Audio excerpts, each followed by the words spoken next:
HOA Karen blocked my cabin entrance. I owned the bridge to their neighborhood. Living near an HOA Karen is always a test of patience, but I never expected her to escalate into full-scale territorial warfare. This one wasn't just about a fence, a pool, or a truck. Karen decided to block access to my private cabin, and that's when I realized the scale of my advantage. It all began on a crisp Saturday morning. I had planned a quiet weekend at my cabin, a small getaway tucked away in the woods just outside the neighborhood. As I approached the entrance, I was greeted with a shocking sight.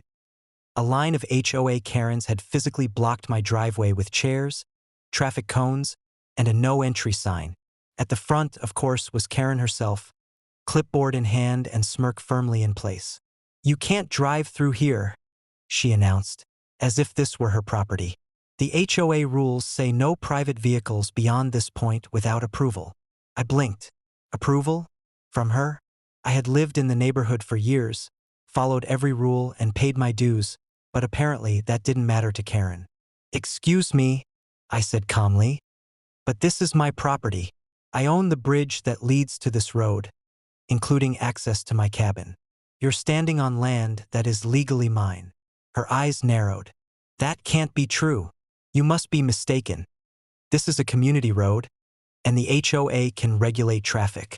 I smiled. "Actually, no. The bridge connecting the neighborhood to the main road? I built it decades ago, maintain it, and hold the title. You're trespassing on my property." Karen hesitated, clearly flustered. The rest of her cronies looked equally shocked. They hadn't expected this revelation. All their rules suddenly meant nothing because I literally controlled access. Without the bridge, the neighborhood was effectively cut off from the outside world. I calmly walked over, waved to the group of Karens, and said, "I suggest you clear the driveway immediately, or I'll have no choice but to enforce my property rights." Somehow, this wasn't enough for Karen. She tried to argue, citing HOA covenants, community safety, and even tradition. I just shook my head.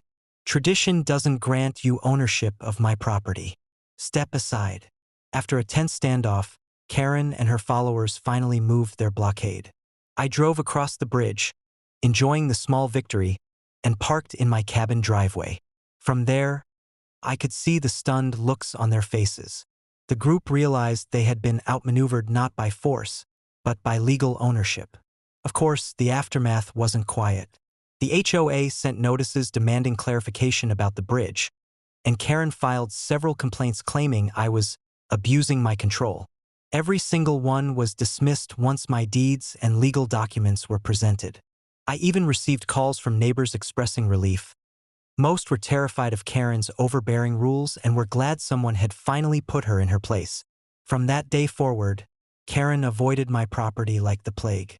Any attempt to monitor or intimidate me ended the moment they approached my bridge. I even started posting humorous signs. "Private bridge. HOA Karen prohibited beyond this point." The moral? Entitled HOA Karens can try to enforce rules, but legal ownership is the ultimate trump card. When Karen decided to block my entrance, she didn't realize she was tangling with someone who literally held the keys, or in this case, the bridge, to the neighborhood. It was a perfect, quiet victory. No yelling, no damage, just the satisfaction of knowing that entitlement can't override property rights, even when it comes wrapped in HOA authority.